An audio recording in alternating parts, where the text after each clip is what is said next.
So next topic हमारा जो है वो है टीएस डायग्राम। ये बहुत इम्पोर्टेंट टॉपिक है, ये एग्ज़ाम में बहुत बार पूछ लेते हैं। देखिए, ये है आपका टीएस डायग्राम, टेम्परेचर और एस मीन्स एंट्रोपी।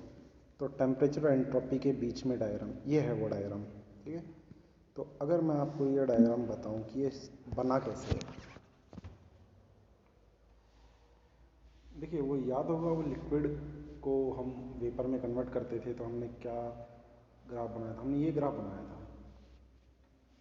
ये लिक्विड 100 डिग्री सेल्सियस तक पहुंचा, यहाँ 100, ठीक है। और ये आपका लिक्विड और वेपर दोनों है, और जहाँ आपका पूरा लिक्विड आपका वेपर में कन्वर्ट हो गया उसके बाद ये ग्राफ इंक्रीज हो जाता है। बट ये जो ग्राफ हमने पढ़ा था, ये पढ़ा था 1 एटमॉस्फेरिक टेम्परेचर, 1 एटमॉस्फेरिक प्रेशर पे। तो इसका जो प्रेशर था वो प्रेशर 1 atm था। अगर मैं प्रेशर को बढ़ा दूँ तो हमारा ये ग्राफ ऐसे आ जाएगा, और बढ़ा दो ये आएगा, और बढ़ा दो ये आएगा। इसका मतलब जो ये लाइन है, ये वाली लाइन, ये लाइन ऊपर जाते जाते छोटी होती रहेगी, और एक टाइम ऐसा होगा कि ये लाइन बिल्कुल ख़त्म हो जाएगी। मतलब ग्राफ ऐसा आएगा,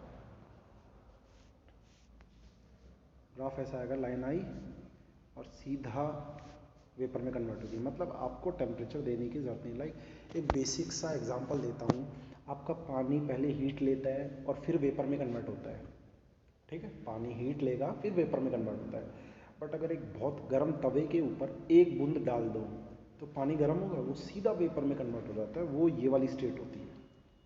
तो इन दोनों को अगर मैं मिला दूँ, सभी ग्राफ को मिलाऊँ, तो देखो पॉइंट मैं ऐसे मिलाता हूँ और सिंगल पॉइंट से मैं ड्रॉ करता हूँ और वापस ज्वाइन करूँ तो मुझे ये वाला ग्राफ मिलेगा।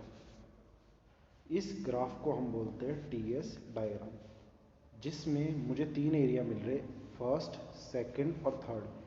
इस फर्स्ट वाले एरिया में सब होगा लिक्विड, इस थर्ड वाले एरिया में सब होगा स्टीम, और ये जो बीच वाला एरिया होता है ये लिक्विड और स्टीम दोनों का एरिया होता है, ठीक है।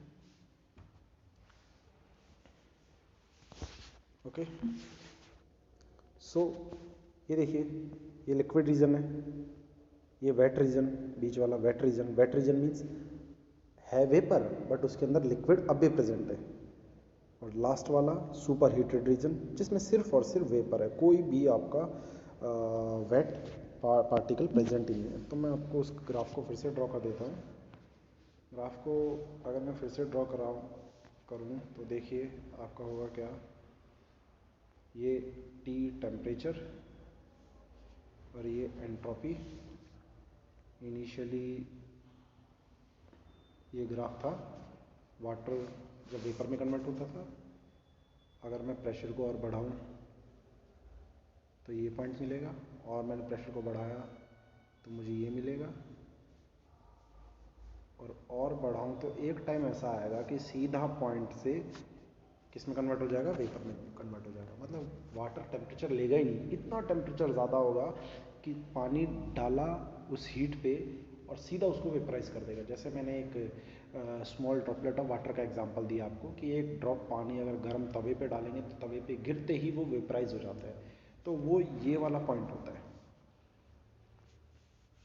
तो अगर सभी लाइनों को अगर मैं ज्वाइन करूँ तो मुझे मिलेगा ये वाला ग्राफ। तो आपको जो ये ग्राफ है ना ऐसा मिल रहा है, वो सिर्फ इसी वजह से मिला हुआ है।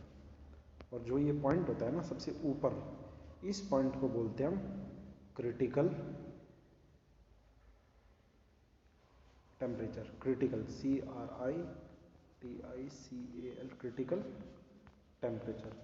देखिए, क्रिटिकल टेम्परेचर के ऊपर आपका जो लिक्विड और वेपर का जो मिला जुला फेज है वो एग्जिस्ट करता ही नहीं है।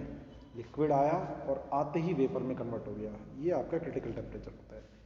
ये जो लाइन है ना, ये लाइन इस तरफ वाली, इस लाइन को ही हम सैचुरेटेड लिक्विड लाइन बोलते हैं। मतलब इस लाइन से ही लिक्विड किस में कन्वर्ट होना स्टार्ट हो जाता है, वेपर में। तो ये है लिक्विड रीजन, तो यहाँ पूरा पूरा लिक्विड होगा।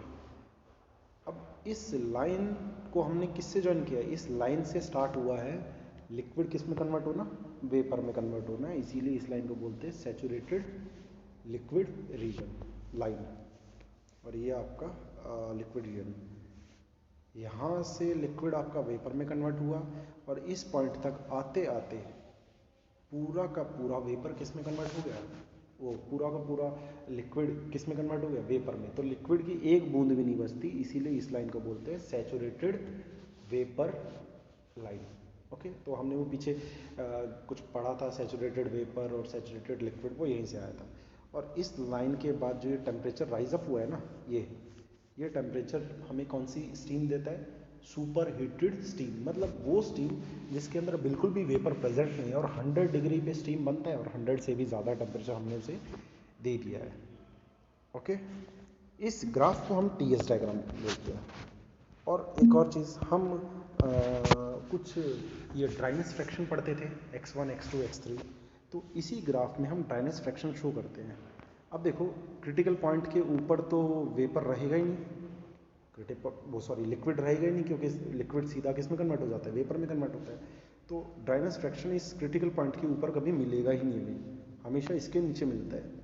तो ये लाइन जो होती है ना, ये लाइनें जो नीचे की तरफ आ रही है, ये लाइनें किसकी लाइन है, ड्राइनेस फ्रैक्शन की लाइन है।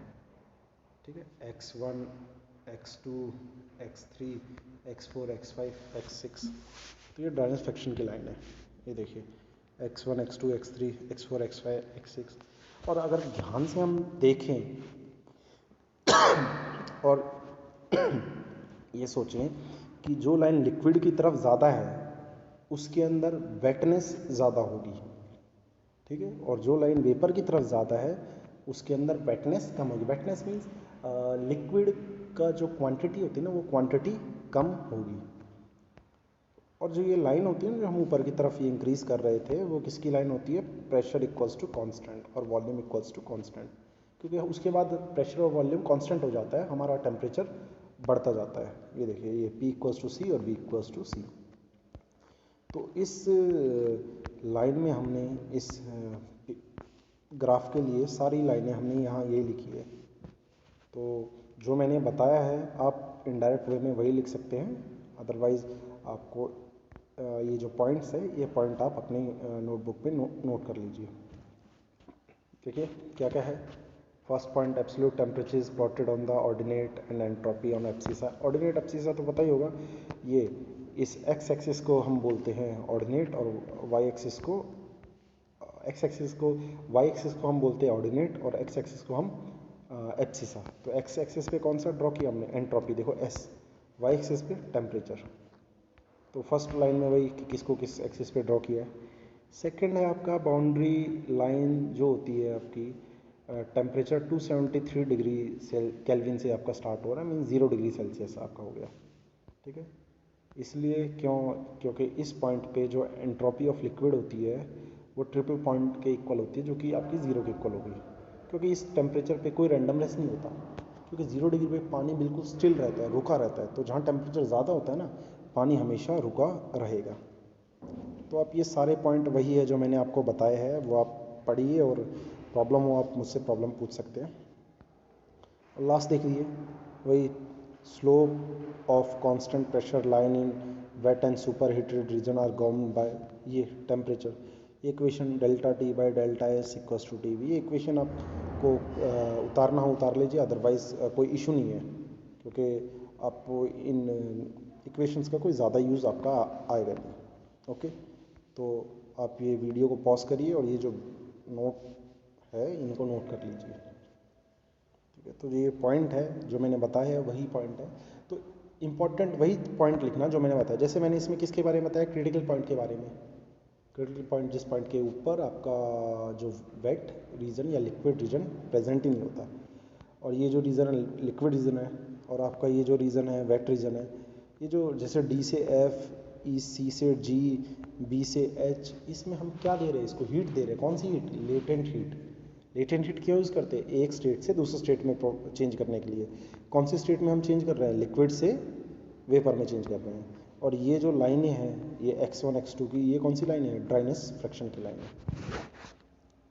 ओके, नेक्स्ट डायग्राम आपका है एंथैल्पी एंट्रोपी HS डायग्राम। ये आपका ये डायग्राम है। इसके अंदर आपका एंथैल्पी और एंट्रोपी के बीच में जैसे जैसे आप एंथैल्पी बढ़ाओगे तो एंट्रोपी भी इंक्रीज होगा। एंथैल्पी मीन्स किसी के अंदर की एनर्जी को अगर आप बढ़ाओगे तो उसकी एंट्रोपी भी बढ़ जाएगी। ठीक है। एंट्रोपी मीन्स रैंडमनेस होता है किसी भी मॉलिक्यूल के अंदर। रैंडमनेस मीन्स इधर उधर मॉलिक्यूल्स भागना स्टार्ट कर जाते हैं, उसको हम बोलते हैं यूजुअली एंट्रोपी। तो आप ये ग्राफ देख सकते हैं, जैसे जैसे मैंने एंथैल्पी बढ़ रही है एंट्रोपी भी इंक्रीज हो रही है। ग्राफ देखिए इंक्रीमेंट में जा रहा है ऊपर की तरफ। ठीक है। और जो ये लिख रखा है हमारा अंडर बाउंड्री कर्व, इस कर्व के ऊपर जो हमें ये रीजन मिल रहा है ये सुपर हीटेड रीजन है। मतलब हमने उसको जितनी हीट की ज़रूरत थी उस ज़रूरत से ज़्यादा हीट प्रोवाइड कर दी है। और ये जो लाइनें होती है वो कांस्टेंट प्रेशर लाइन है। ओके। तो आपको ये जो ग्राफ है, जैसे इस ग्राफ के बारे में इतना ही पता होना चाहिए कि बाउंड्री कर्व के ऊपर आपका सुपर हीटेड रीजन है और नीचे आपका ये लोअर बाउंड्री कर्व में एंट्रोपी आपका डिक्रीज हो जाता है। जैसे जैसे आप एंथैल्पी बढ़ाओगे एंट्रोपी भी बढ़ता रहेगा।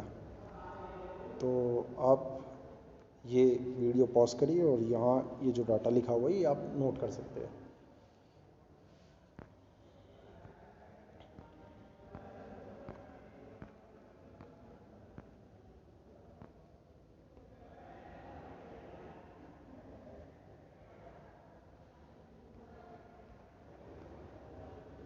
ओके।